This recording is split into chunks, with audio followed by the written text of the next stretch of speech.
Welcome to Kaohsiung Smart City Summit and Expo 2022 Global Sustainability Forum. My name is Wendy and I'm your MC for today. This is the first time Kaohsiung City Government being one of the organizers for SCSE. It's our honor to have all the international guests and Taiwan's guests join us today. According to Paris and Glasgow Agreement, climate change and related greenhouse gas emission become serious issues for global stakeholders to solve together. Therefore, we invite expert representatives from the industry and cities, including Malaysia, Australia, Europe, and India, to share their experience and strategies with us. And in the beginning of this forum, may I invite Mr. Charles Lin, Deputy Mayor of Kaohsiung City, to give us welcoming address. Now, please welcome.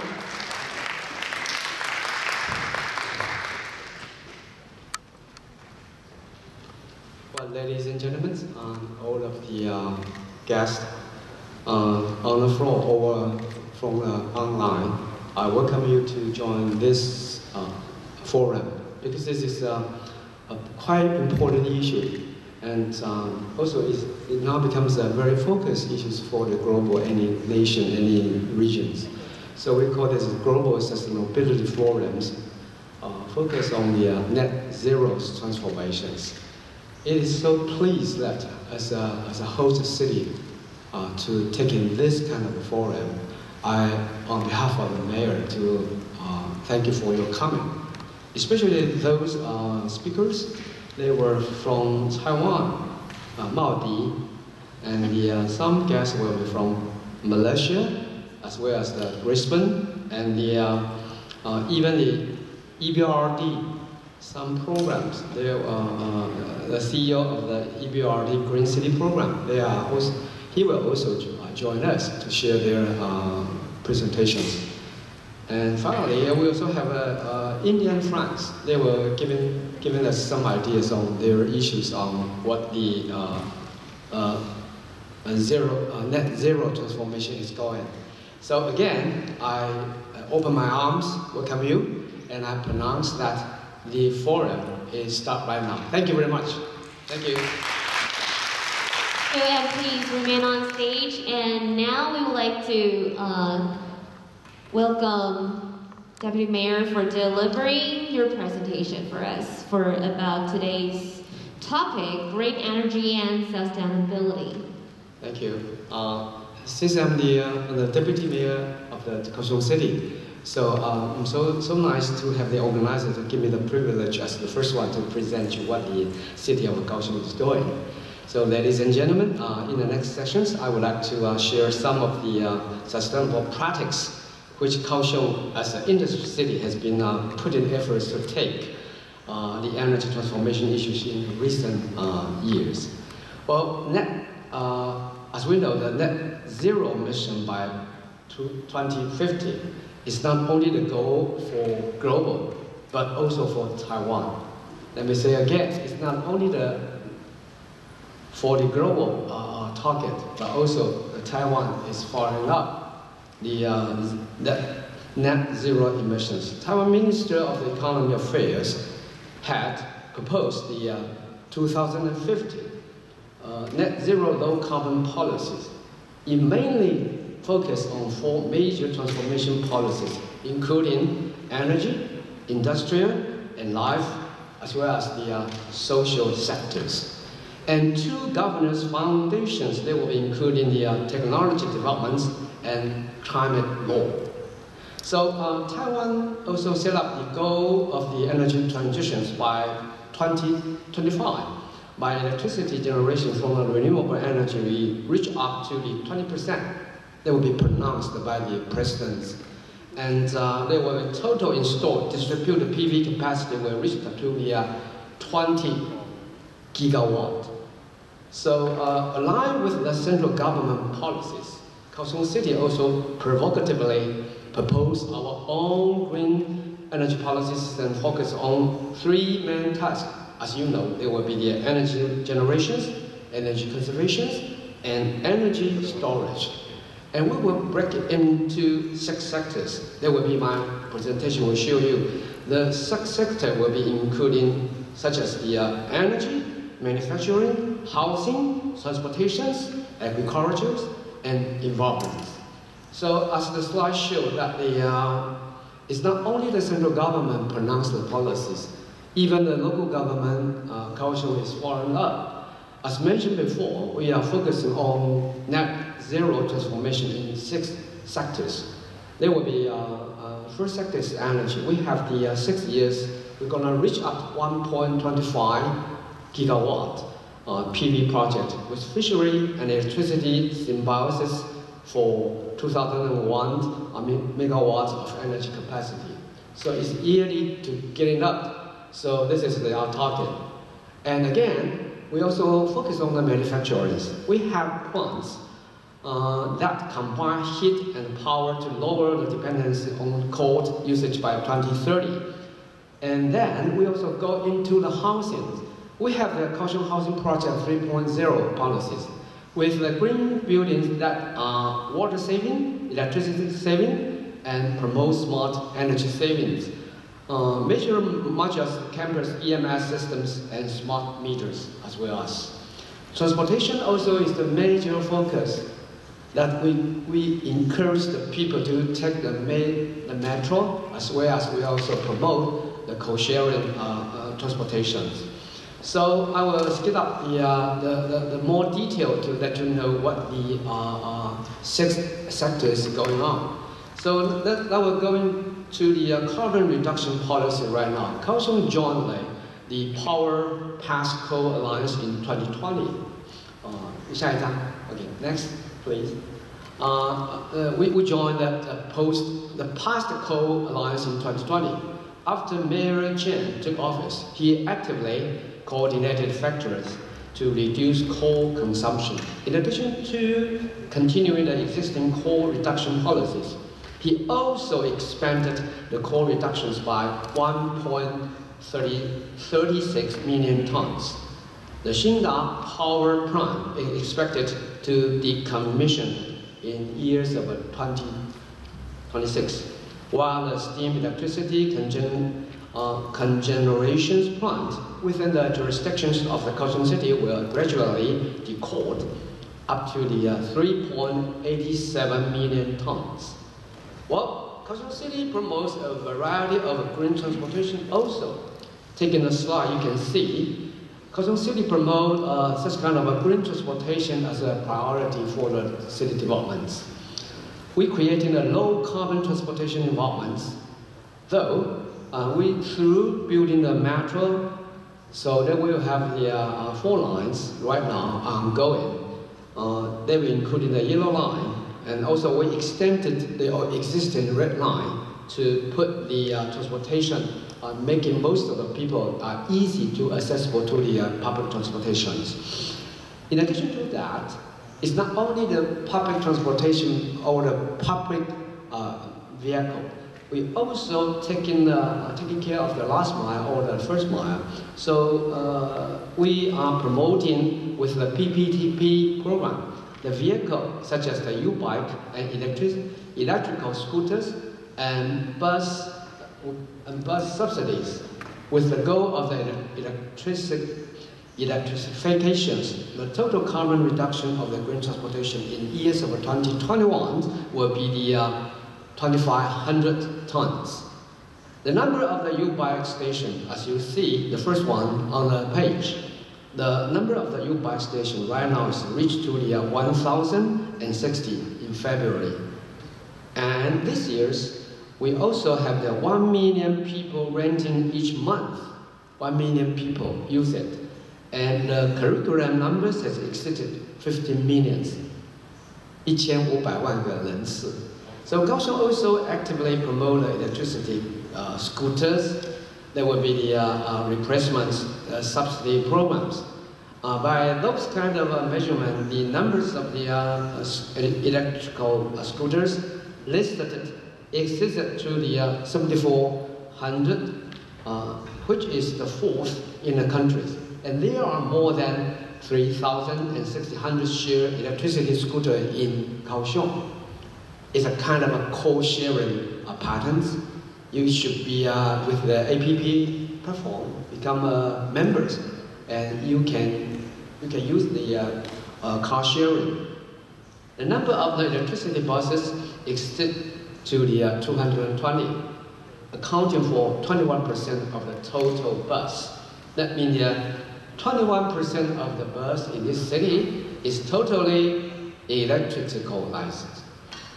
We are ranking as the first in Taiwan, and the electrification of the buses in the city is expected to done by the years of 2013.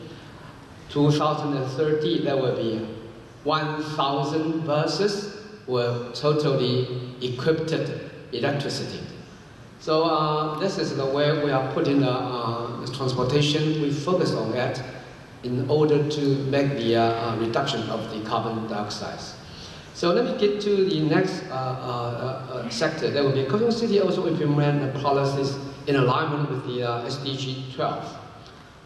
According to the SDG, UN SDG 12, that will be promoting green economy. So we try to reduce the exploitations and consumption of the nature resources, recycle the waste of the industry, agriculture, and environmental sector, and create new value. So industrial waste including 89 items that can be recycled. After recycling, it can provide some raw materials in the industry's chain, reducing the cost of the purchasing overseas raw materials for the industry. In years of 2021, the city will reuse 1.65 million tons.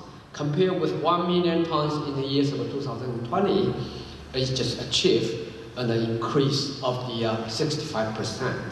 In order to provide people with convenient, innovative, and diversified recycling channel, Kaohsiung City also installed 47 automatic resource recycling machine, what we call it ARMS. It's a total automatic recycling. There will be in 17 administrative boroughs and installed 7 new third generations ARMS in the years of 2021. Kaohsiung has recycled 4.22 million waste containers and reduced carbon by 1,300 tons. Biogases regenerated from livestock wastewaters cannot only be used for irrigations and fertilizations of the farmlands, reduce the use of the chemical fertilizers to reduce the land load, but also recover methane, which can be used as the biomass fuel for power generations. This is our goal. We're trying to move ahead. In the past, incineration's buttons ashes could only be transported to landfills as waste for disposals. But in recent years, the button ashes have been recycled. After passing the inspections of an incinerated regenerated pellet, 100% of the regenerated pellet will be used in public works, which in 2021 equals to 110,000 tons. This is also the efforts that we are using to make the recycling material become part of the public works in making our road. So again, the Kaohsiung City actively build a general green space to improve the quality of their life. Well, the people, what we need is the urban environment. In addition to that, we need the open space. So while we're taking into account the benefit of the carbon reductions, we are thinking about we should increase the green open space. You can see from the slides, this is one of the examples that in years of 2021, the per capita green space areas of Kaohsiung was 10.31 square meters, ranking first in the 6th major city of Taiwan, and it expected to reach to 12.3 square meters in the years of 2030. So this case is one of the good examples I want to show you. The city government has built a railroad green corridors. Originally, it's a railroad at the surface. It will long to be from the Zhuoying to Fengshan, long to be 70 kilometers. But what the city do is we're trying to do is underground the railroad, and then we'll come up to the 8 commuter stations. And we also passing through the 5 administrative boroughs. The total length of the railroad vacated corridor is about as I mentioned, 7 kilometers. And the total park area is up to the 71 hectares. The green space reduce carbon emissions, and also the green space become the living atmosphere for the surrounding of the peoples. So the reduction of the carbon gonna be reached up to the 1,800 tons. So this is a project. Instead of putting the elevated road, we just created as an open space for the neighborhood. So then we'll get to the next. We still the carbon disclosures projects, what we call the CDP, was initiated by the British government, as we know, and the Europeans and American investors and financial institutions. What the purpose is to encourage the public and the private sector to measure and manage greenhouse gas emissions. At present, more than 10,000 cities, regions, and enterprises around the world participate in the CDP filing. Since 2011, Kaohsiung City has participated in the carbon disclosures program for 11 consecutive years. It's already having some 11 years. The program launched evaluation mechanisms in years of 2018. Kaohsiung City won CDP evaluation ranking as the A. That means the highest levels, named as the leadership city 3 times. The city have been the CDP's the top city.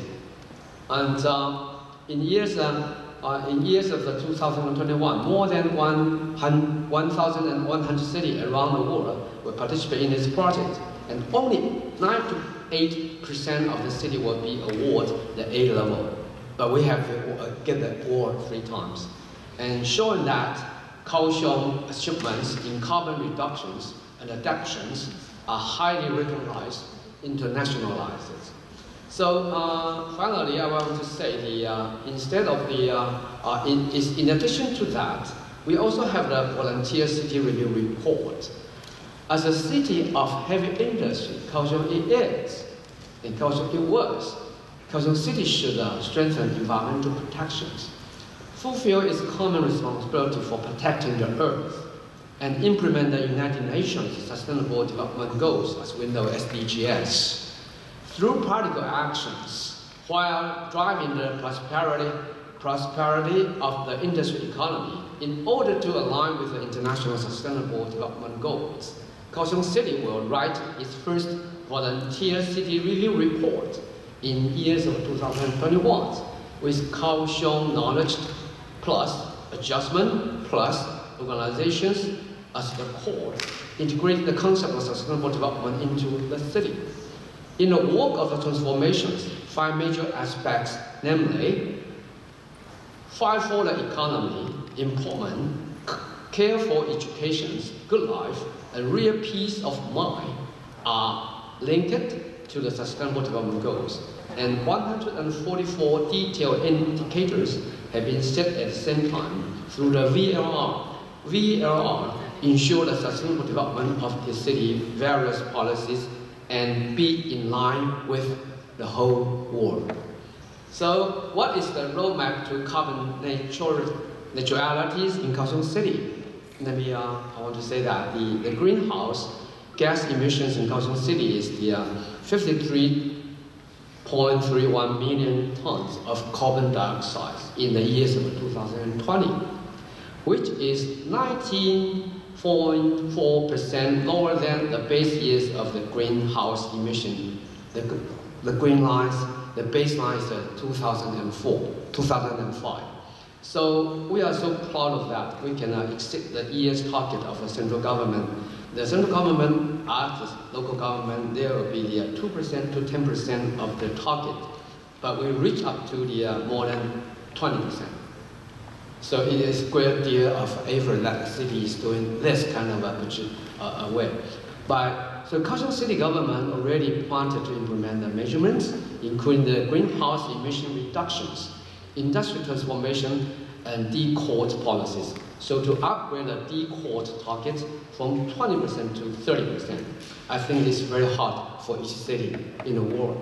But Kaohsiung is moving ahead because we have the 11 consecutive years we have been doing the same progress as the ultimately to achieve the net zero by the years of 2050. Again, I would say that it's a long roadmap. Every city in the whole world have to follow up the policy of the 2050 net zero carbon dioxide transformations. So we are doing this. It's not only for the city government itself. We also call for the industry society to join with us. And then we need all the consensus to be built up by the society. And this is the way to going to move ahead. So using the policy and taking us the reduction of the carbon dioxide become an industry, become a new technologies, and become the consensus of the society. Thank you again for your listening. Thank you. Thank you once again to Dr. Mayor Charles Lin. Please have a seat.